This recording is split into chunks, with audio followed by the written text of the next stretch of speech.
ઓમ શાંતિ. 9 જાન્યુઆરી 2026. સાર છે મીઠા બાળકો.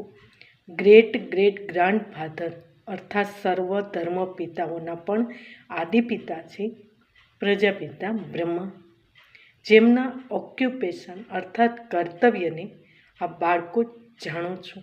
પ્રશ્ન છે, કર્મોને શ્રેષ્ઠ બનાવવાની યુક્તિ કઈ છે? ઉત્તર, આ જન્મમાં કોઈ પણ કર્મ બાપથી છુપાવો નહીં. શ્રીમત અનુસાર કર્મ કરો તો દરેક કર્મ શ્રેષ્ઠ થશે.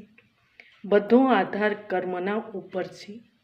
જો કોઈ પાપ કર્મ કરીને છુપાવી લે છે તો તેને 100 ગણા દંડ પડે છે. પાપની વૃદ્ધિ થતી રહે છે. બાપ સાથે યોગ તૂટતો જાય છે. પછી આમ છુપાવવાવાળાનું સત્યનાશ થઈ જાય છે. એટલે સાચા બાપની સાથે સાચા રહો. ઓમ શાંતિ.